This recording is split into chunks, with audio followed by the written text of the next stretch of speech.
just moving through some of what the article does get to, I wanted to ask you about the article sort of defines broadly your struggle against what is called the cyber intelligence complex. So if we could just start with a quick summary primer of what that is, and if it's not a fully accurate descriptor of what you're struggling against, let's get into that too. But what is this uh, uh, cyber intelligence complex that has Yeah, a it's lot to it's do with the bubbles floating around me in the background here? Yeah. right. I was wondering about those.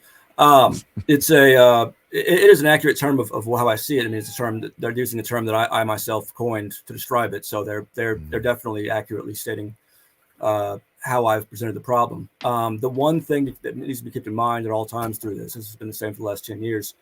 Uh, they refer to the surveillance state. That's a shorthand. That's a common term. Surveillance is less of a problem. I think I've said this to you before. Surveillance is not the issue I have, and I think it's Mhm. unfortunate that starting with after Snowden, in particular, the emphasis of the public became the surveillance because it allowed people like Thomas Friedman and other sort of half-assed, you know, low-end people to go around saying, "Oh, well, no, the United States doesn't care what you're doing. You're a regular person."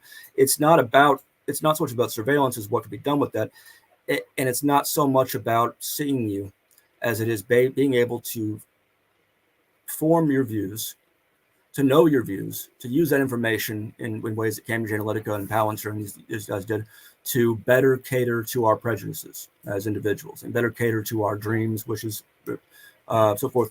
And disinformation.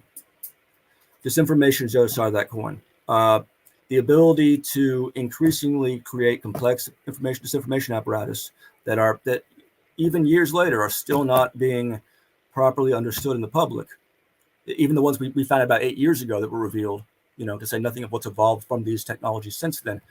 That's the dangerous part. And at some point, I think, there needs to be a real refocus on how central this disinformation industry, whether it be public or private, uh, how central this has been to everything that's gone wrong, uh, everything that's made our world worse in the last 10, 15 years. In this case, there's usually no problems going to be complex and all that. In this case, we have it's almost a perfect storm of ease by which we can understand this issue because it involves such a small cluster of companies and individuals who keep popping up over and over again. It's one of the problems that really lends itself to be solved because we keep catching these prominent individuals with these prominent companies. We keep catching them in the same deleterious outright assaults on everything that makes a civilization worth having. We catch them over and over again, interfering with elections, singling out whistleblowers, discrediting them, acting to ensure that the public can't get the information from these locked spaces, and that if it does come out, that it's discredited, or that one ball of information comes out, they throw 4 balls of disinformation out. Now it no longer matters if the information gets out. This is people are starting to understand this more, these dynamics of why it's no longer as important to the intelligence community or the corporate apparatus to keep leaks from happening. What's important is to make sure it doesn't matter if they happen. And that's what they've been successful in. And it's been very, very frustrating to see them succeed over and over again. And I guess I'm sure later on we'll get to some concrete examples of this, what I'm referring to. But that to me is to win this public information battle. It's important for us to emphasize what the issue is not. And the issue is not what some random grandma is doing on Facebook. The issue is that there are certain people whose actions can have and continue to lead to public revelations of vast, important, fundamental misconduct by powerful actors. And nonetheless, each time that happens, the other side, the enemy apparatus, has a new opportunity to train their techniques, their personnel, and their technologies on the problem of how do you make information not matter. That's been the great question of intelligence and political propaganda since the beginning of humankind. That's always been the goal: is how do you make something true not matter that it's true, and the opportunities that they've received, but by their own work and also as a result of deterioration of some of our societal avenues, if you want to call it that, has been tremendous. And it is frightening how it's frightening, especially if you see it from my standpoint and you watch the whole process occur from the leak to the putting it out to the press, and then the other side putting out PR or engaging in sort of a form of state capture against the press to ensure that the thing is that it's all muddied. It's frightening to see it happen like clockwork so many times, and it's also frightening to see these things get forgotten when they get caught. And so, yes, it's not the surveillance state; it's a disinformation apparatus that really we should be thinking in those terms and speaking in those terms. Yeah, I mean, I saw you discussing recently, and we can get into this. I'm happy to start there now. In an interview I saw you give a couple months ago, I thought it was interesting because, well, a couple of connections. In trying to prepare for today, I was looking at your partner Sylvia Mann's Freedom magazine, where they had a featured article about electioneering and the struggles in the context of England, I believe, of coming elections, and it begins with a comparison, a kind of that says something to the effect that it was comparing it to Trumpism here in the U.S. And here, Trumpism is often described as a scare tactic to get us to defend the Democrats or support Biden or whatever. Sure. Yep. That the rise of fascism, that Trump is the extension of the Nazis and fascism, et cetera, and so forth. But I thought it was interesting that in this interview I saw you give a couple months ago, you said that what the crisis you were just describing, specifically in the context of Palantir and Peter Thiel, is worse than Nazism, or in the context of how it's described here, it is maybe even, or would you describe it as worse than the fascism that's being ascribed with the rise or the return potentially of Donald Trump? And it was this, and I'll just end here by this. It was this idea, as you put it, that there would be that a world is being created where there would be no resistance because, as you were saying, either right, people's efforts would not be known, or what to struggle against would itself be unknown. Yeah, I mean, exactly, sure. Think about the means that arose. And again, I remember one of my first appearances on here. There was a discussion controversy over World War II and the degree to which white Western society has acted to give itself the mantle of anti-fascist by virtue of having gotten in that war and won it. And as we all know, of course, a lot of that was not quite as noble as one might expect from a parents. Come on. Yeah, I was what. Don't answer. So but a lot of the means that did exist and have existed traditionally, by which a threat is identified, it is made plain in its essence to the public, its lies are challenged, a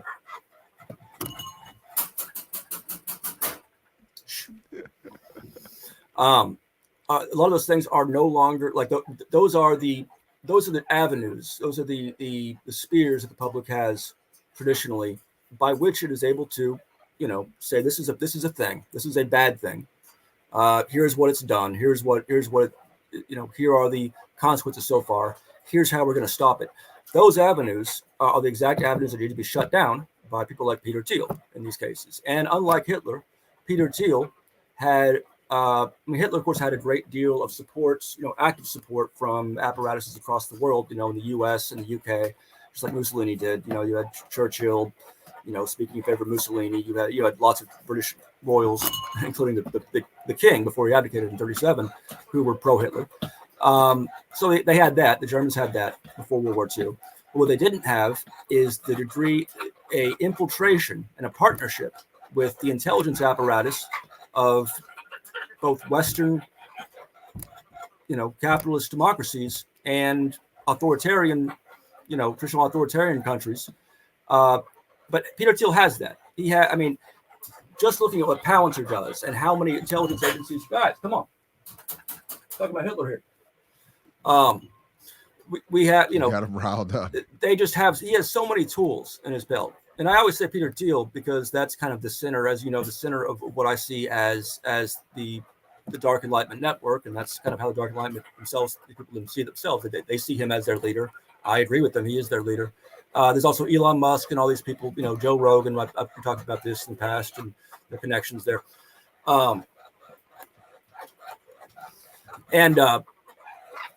The apparatus itself, this network of what amounts to a the roundtable groups, of Cecil Rhodes and so forth.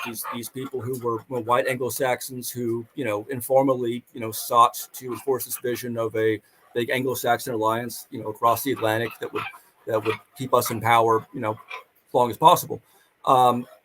We have that, but it's more sophisticated. It's run by Peter Thiel, Elon Musk. And to a lesser extent, their other associates over the years, and to a lesser extent, parts of the CIA, parts of the FBI, all of these apparatus that they've been found to be involved with, and that their minions are found to be involved with. So that all being the case, and this being an information society, the information aspect of warfare, it always precedes warfare. The most important part of warfare, when we sort out who's going to be on which side, and lies are told to that effect, and promises are made, so forth. They have so much more of that than the Nazis did. And they're also, of course, working with what I think compared to the 1930s, I think we have a lesser collective population across the world. I think we have lesser individuals. That's good and bad, because some of the great men were Stalin and Hitler and so forth. But we have a lesser civilization. There's less opportunity there's less chance for there to emerge a cogent, effective, dedicated, non-cowardly opposition to these things, because we are a more cowardly set of people than our grandfathers were.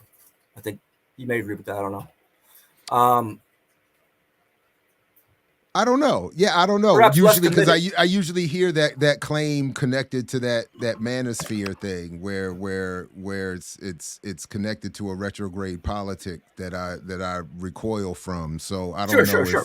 Sure. But I don't. So I may right. not have given it any serious thought as to whether that's true. But I hear you. I mean, I at least hear what you're saying. So yeah, but anyway, so that's the kind of the point is that there's I think less chance of a positive outcome than there was in the 40s. And positive outcome is relative, but I just think that given the other issues like climate change and so forth that are having to be pushed aside while we fight this new cultural battle. But what ultimately depends upon this cultural battle being won. Mm-hmm. I think you add in some of these other trends, traits that the public tends to have in the U.S. and other Western countries. I think it's vastly more dangerous than it was in 1939, 1940. Could you say a little bit more about that, in the sense that, because for a lot of us, Elon Musk, for instance, comes across as an easily dismissible or lampoonable, silly con artist type of. So did Peter Thiel, we don't hear. Okay, fair enough. And Peter Thiel, we don't hear almost about anything about at all. You only see him in MSNBC articles just commenting on Palantir stock and why it's a great buy and so forth. Yeah, he's constantly mentioned here and there, but you don't never really in his actual context of what he's done that's had the most impact on people, which again has been Palantir, the 2016 election, the various things we've caught him doing, and whatever else we haven't caught him doing in terms of going after journalists, massaging the data, putting out disinformation, developing disinformation for dictatorships and pseudo dictatorships. Yeah, we don't hear much of it, and that's a big problem. It's damning considering what has been made public about him, even just counting what's appeared in regular outlets here and there over the years. The problem is that those things kind of get forgotten, and they don't become part of his personal repository of reportage. As in, someone who reports on me, they're going to say, 2011 team famous, anonymous, blah blah, went to prison. Those are the things that will always appear in an article on me. For Peter Thiel, it should be got involved in the intelligence community in 2009, sits on the board of Facebook, was caught in this massive scandal in 2011 to target WikiLeaks, target regular journalists, labor unions. The fact that no one who was in trouble, and no one who got caught had any consequences. Many got promoted. Palantir went on to win more contracts. He got caught again in the 2016 election. Palantir's role in engaging in this apparatus on behalf of Trump, developing these tools, these bots that have since proliferated and being used by all sides now to further divorce the public from a real connection to its information, to further divorce public opinion from reality. Those are the things that should be in every single article about them. These are major things, but they're in almost none of them. That's the biggest. It'd be like if Hitler in 1933 was referred to as, oh, he did a great job with creating this Nazi party, and he took it and he made it into something. It'd be just that, and like you should put shares in the Nazi party and buy IBM. It'd be like if those are the articles on Hitler. Now, Hitler didn't become Hitler as we know him, of course, until later on in the 30s. What we know him for, the important things for the most part, those are now, of course, basic parts of Hitler as we understand Hitler.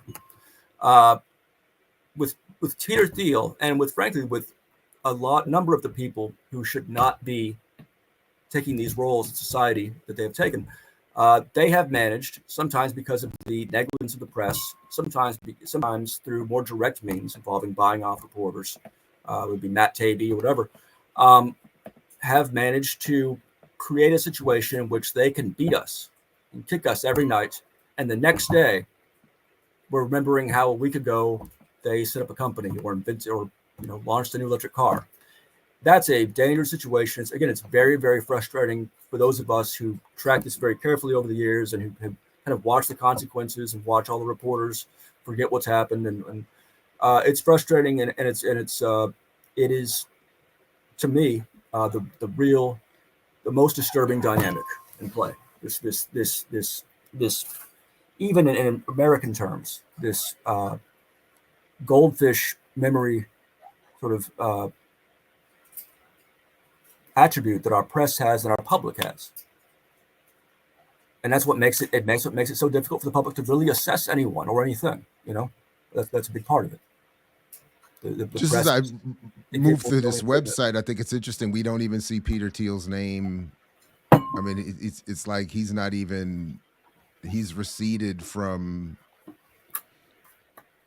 Like, there's no discussion of him even on the about page of a company he put together. Alex Karp, the CEO, gets more.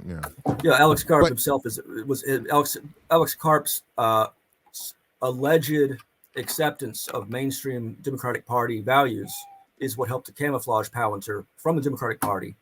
It helped to camouflage it such that it didn't see it as a threat, and the Obama administration went out of their way to support them, even if they got caught going after left-wing groups. And it's to such an extent that even what was the name of the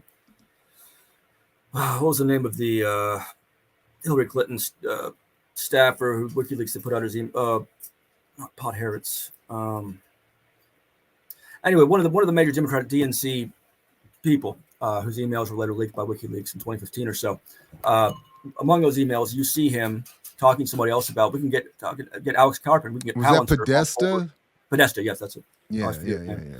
He's writing about how we can definitely get Alex Karp and Peter Thiel or Alex Karp and Palantir to help us with our campaign, with the Hillary Clinton campaign.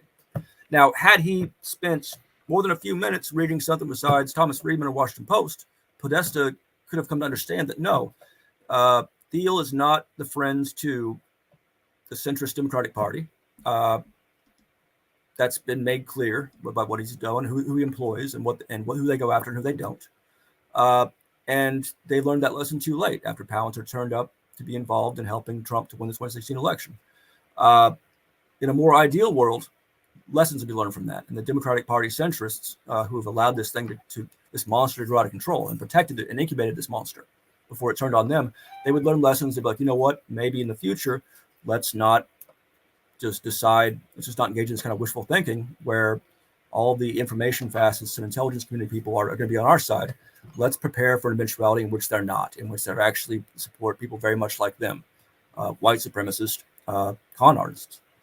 And so this has been going on still in the Democratic Party, where there's been more essentially infiltrators, people who are in with the Dark Enlightenment, don't even rise to the ethical level of the Democratic Party, and they gain space, they gain influence within that party, and that makes it more difficult for the party. They're like AIDS, basically. They're like AIDS to the Democratic Party. These alt-right people. If that so like similar to what Insomniac is asking here, can you walk us through just a little bit of how this works? So when you're talking about I what can do so. Yeah, Palantir, in very basic terms, I can. I would Mhm. just say that after this is done, anyone who wants to know more about that should read some other articles by people who better understand data mining. But the layman version, because I'm a layman in terms of technology. Unfortunately, my focus is really on sort of the more traditional information dynamics going through the internet and less about the technology itself, which I'm not capable of understanding. But essentially what it does, it takes all of that huge amount of information that started pouring out into the internet in the early 2000s.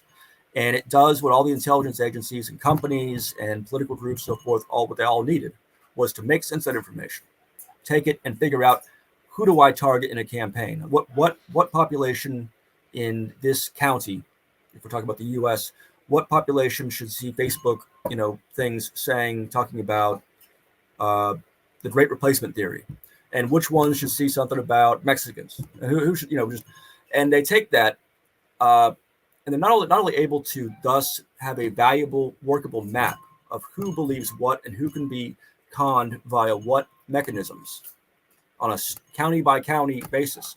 They're able to do this and use that information to better to facilitate this information, make sure that this information is having its maximum impact, make sure that you put in the right lies for the right people. So you're telling this kind of lie here and this kind of lie here and this partial truth here, and you're doing it in the way that's sort of maximized to achieve maximum success in whatever you're trying to do, which is usually getting some autocrat into office. And that's a very valuable service. And that's why, even despite some of the misgivings you do hear, if you follow these press reports that come out here and there about, Palantir getting involved in the NHS here in the UK, getting involved in, police data collection, or where Palantir, their shoot-off company, Anduril, is helping to track immigrants with drones for governments. And then meanwhile, Palantir is also taking the data for the UN's worldwide, migration programs, tracking dispossessed peoples. There's just so many combinations that the people have been sitting in their offices with intelligence community backgrounds and powerful, software apparatus. They've been able to figure out so many different ways of using information and misusing it, that they become valuable to every agency, every police intelligence agency, every autocrat, every bad actor in the world, and all of those who can pay for it. And they all these groups, these disparate organizations, they all tend to share certain attributes, and one of those is a distaste for the truth. And so they are of incalculable value to the world's bad actors. And then you add in whatever else Peter Thiel and Palantir and his network is involved in, such as Facebook, where Peter Thiel was a board member for years and years, up until he resigned about a year ago for reasons that he's put out in a certain way that I don't think is accurate. You add in Elon Musk and his other old buddies from the PayPal mafia. That's where they got the start. You add in the other companies that InQtel, the CIA's investment arm, put money into, Facebook, Palantir. You have this network of guys who know each other, guys who think the same way, sit on the same boards of directors, and you have something extremely unwieldy to some extent, but still very powerful. You have an alliance of the worst and most powerful people in the world.